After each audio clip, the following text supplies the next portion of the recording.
Hello everyone, welcome back. Hopefully everyone's doing okay with the quarantine.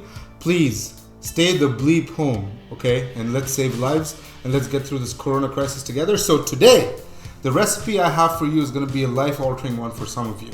Why do I say that? Because one of the first things that you can get in terms of, a culture shock as a kid when you newly migrate to Canada or North America or the West in general is chicken salad, egg salad, potato salad, and tuna salad, most importantly. We've all had the first fishy experience with tuna, okay? And the tuna salad sandwich, and you went, okay, this is just, basically boiled fish and mayonnaise. So let me tell you a little bit about what I'm going to do today. I was challenged by a friend of mine to have a desi take on a tuna melt or a tuna salad, and he said that if you can figure out a way to take the seafood smell out of tuna and kind of add a Indian or a desi twist to it, you would make one of the most staple recipes that we can eat. It's economical and you would transform a lot of Indian households. Well, I actually got to thinking, how can you take out that really weird smell that comes with tuna? The answer lies in using aromatic herbs to battle what the smell is. And the smell in fish is generally caused due to certain bacteria that are present in sea-dwelling creatures. Now, the aromatics I'm talking about are right here. I'm just going to quickly show you the aromatics, then I'll introduce the ingredients later. Chopped up coriander stem and lemon juice. These two have such strong flavor, and when you cook them and fry them in oil with the tuna, the smell will disappear and you can make a tasty and a quick filling that you can store and keep reusing, or you can use it however way you want. Now, since we're all stuck at home and you have a lot more time to waste watching videos that have stories and stuff, I'll introduce this whole recipe, but I'd like to tell you how this whole thing started in North America. The idea of a chicken salad or tuna salad started in the early 1900s when a lot of European migrants came to America. Now, roast beef, roast chicken was a common dinner that they had, and there was a lot of scraps of meat left over that they would not want to throw. So as a peasant's meal, what they did is they started taking that and mixing it with relish, onions, and mayonnaise and serving it next day to children as a sandwich spread, and it was usually in the fridge, so it was all cold anyway.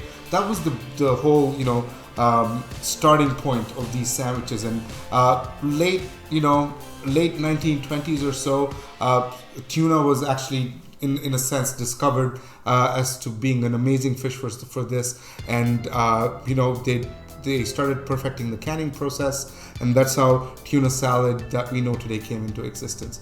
The typical ingredients in a tuna salad would be some celery, lots of mayonnaise, salt, and stuff like that. My personal favorite is what we call a tuna melt, where tuna is placed seasoned on an open flatbread and cheese is put on top and it's melted in a broiler. So whatever I'm going to show you is a very versatile Indianized recipe for that, and I promise you, try this out and I guarantee you for a fact that there won't be any smell and it will be lip smacking. And in difficult times, hey, tuna cans can come in handy any day with a few simple ingredients. Now, to come on up here, there's a little bit of some more knowledge I have in terms of what tuna is. Now, tuna fish has 5 subtypes, okay? The one that's most commonly used, like we all go to the superstore or to the grocery store, we grab the tuna cans and put them in. We never pay attention to what we're actually getting. You will see sometimes, tuna being categorized. If you see here, this is flaked white tuna, albacore, and water. But if you see here, this is solid light tuna, and this usually you will see here, this is skipjack. So tuna is of 5 types, usually albacore or skipjack is another type. And we also have ahi tuna. You must have heard of that in fancy sushi restaurants. Ahi in Hawaiian simply means tuna. So just an FYI, it's like saying ahi tuna, it's like saying tuna. It's kind of redundant. It's like saying revert back. Revert means to come back. So, you don't say revert back. So a few idiosyncrasies of the English language. For example, I don't know why when a door is opened it's called a jar, or when a jar is opened it's not called a door. So, it's these little weird things like that. And if you know any other interesting things about the English language, feel free to share them with me in the comment section. So I've talked about two types of tuna. There's albacore, there's ahi, which is again a type of tuna found in Hawaii. Then there's skipjack. Now the meat of skipjack is very flaky and it's very loose. The solid chunks of meat come from yellowfin, bluefin, or big eye. These are, if you take any tuna in the world, skipjack is mostly used for packaging. What's more expensive though is the albacore tuna, because the meat is a lot more chunky. So if you see that, so I've taken a mix. Usually tuna is stored in water, either salt water, which is a brine, but there's tuna that's stored in pure olive oil as well. I've taken a mixture of different types of tuna. I usually try to be responsible, so low sodium skipjack in water. You see this? So again, skipjack is also, it's usually smaller, it's not big. But one tip I'd like to talk to my audience and tell you before we go into this is, tuna is an amazing source of a lot of things. But again, use it in moderation, because there's a big risk of having mercury poisoning from tuna, because it's a fish usually found in the ocean.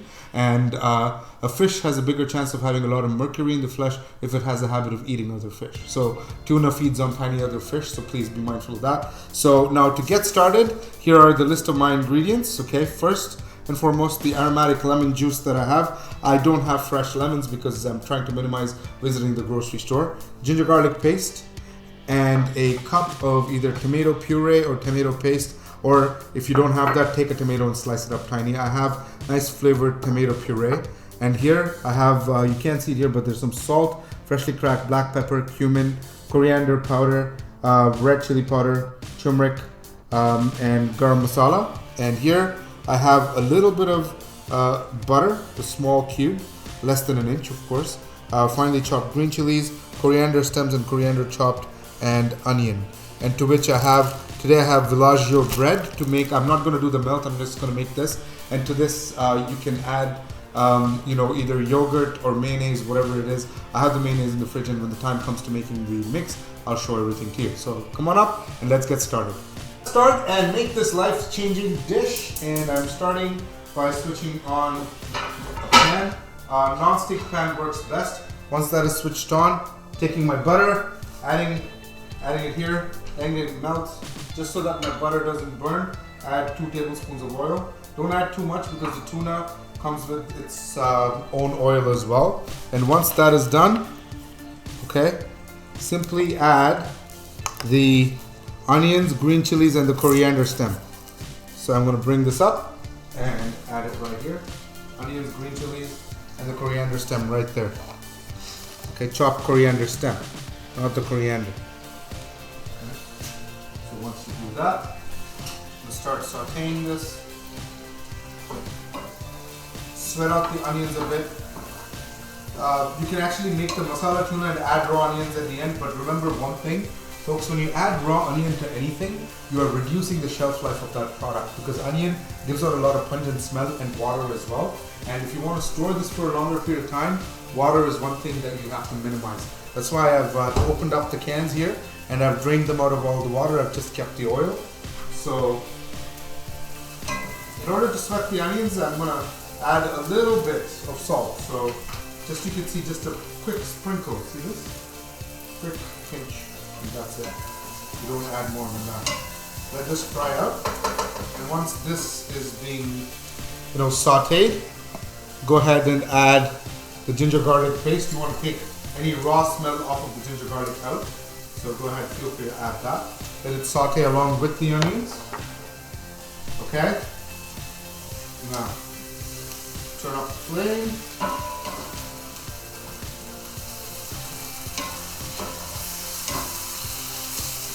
It's smelling amazing already.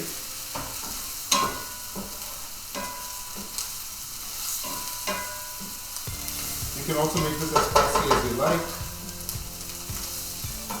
Again, this mixture of versions of it can be added to potato and you can make fish cutlets or pure tuna cutlets. Like, you can make a lot of dishes.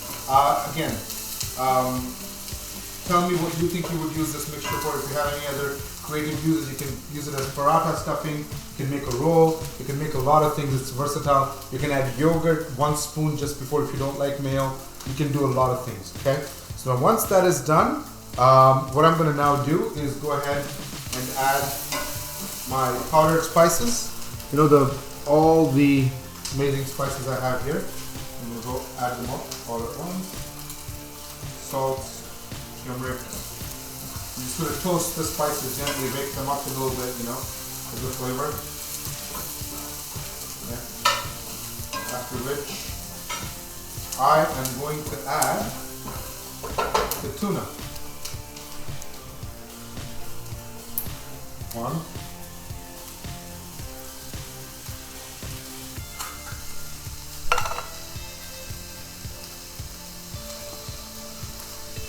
2 and 3.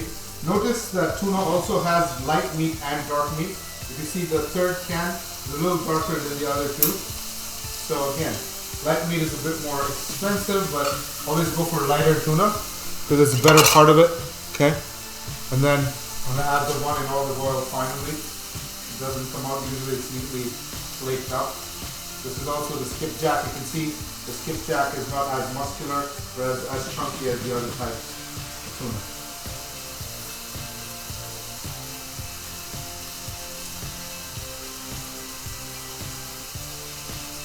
Now to this, I'm going to saute it with the spices and the masala so they don't burn.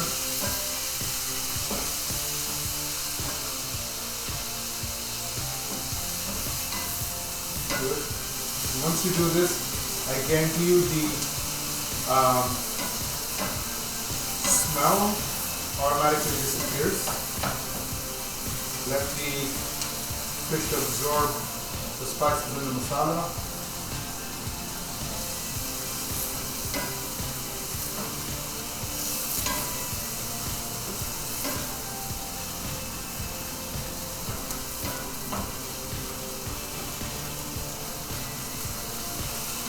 You can crisp up the fish a little bit if you like. I just like to break up the chunks and make sure that the whole thing is cooked. Once this happens, I would like to go ahead and add a little bit of my tomato puree in. Okay. A little bit of that. It dries out. Not much.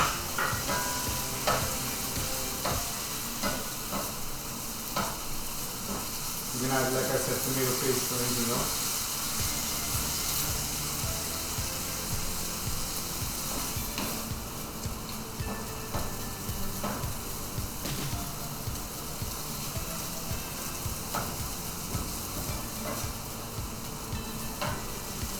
At this point in time, I will taste and adjust for spiciness and salt, so I'm going to grab a little bit.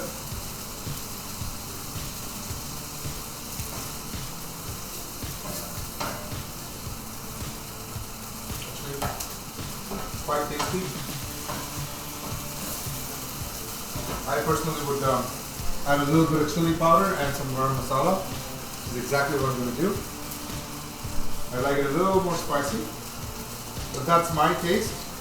This is my homemade garam masala here. Okay. Add a little bit of that, and to that I will be adding a little bit of red chili.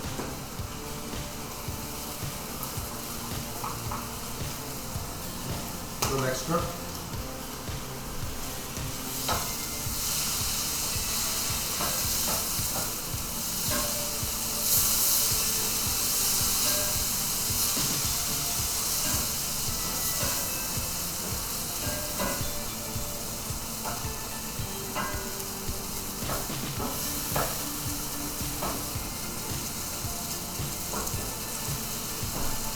Now, I would switch off the flame and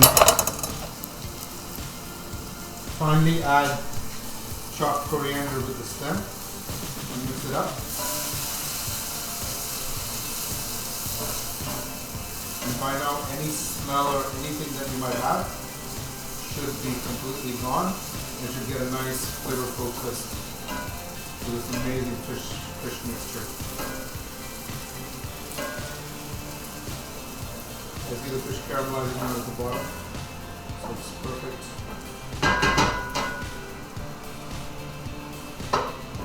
Again, to this I will top it up with a little bit of, with a hint of lemon juice.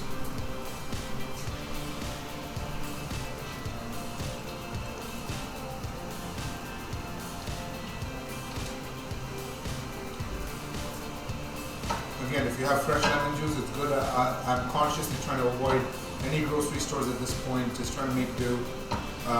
You know, everybody please, I know you love your parents and everything, but practice distancing.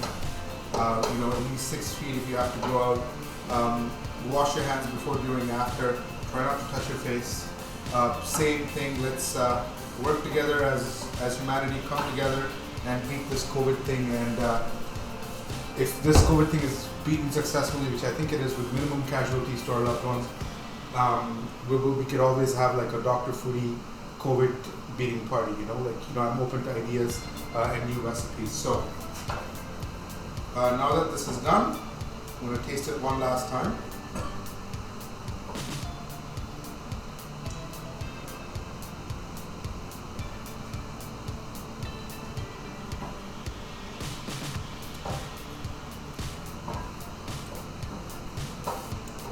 I personally think this is perfect, so I'm gonna toast up my bread and come back to you with my tuna melt. So to make my sandwich mix, I've got the hot tuna that has just come off the stove.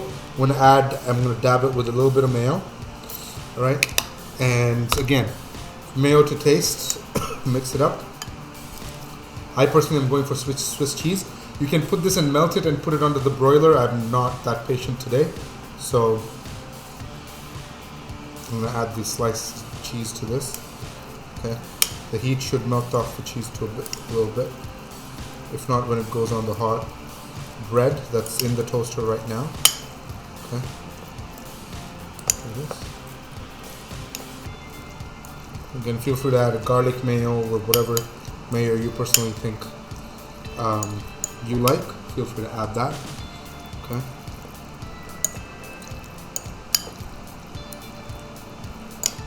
So once this is particularly done, if you want to more than this, if you want to melt the cheese, you can microwave this too.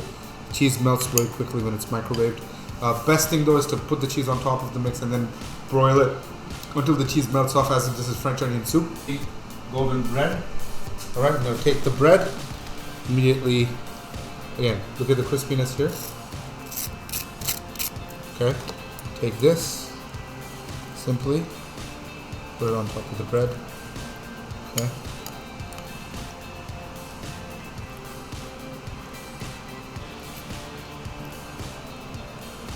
Spread a bit more. Okay. Now to this, feel free to be desi and you know, add some chaat masala to sprinkle on top. That's my personal favorite. If you could see, just a little bit though, not too much. Okay, and a little bit more coriander. And now for the crunch test. Right.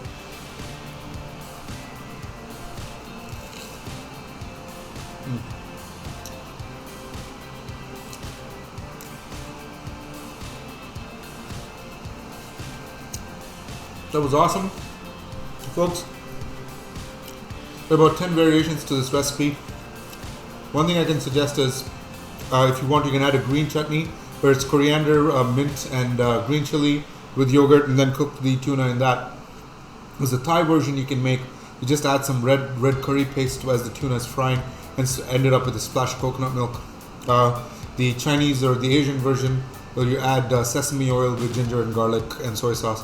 You could make tons of versions, add tons of flavors, and basically make this recipe your own. Own it, okay? And let me know how this turns out. Okay, I hope you enjoy your quick fix and enjoy snack time and enjoy the time that you bond with your family and friends. See you on the other side of COVID.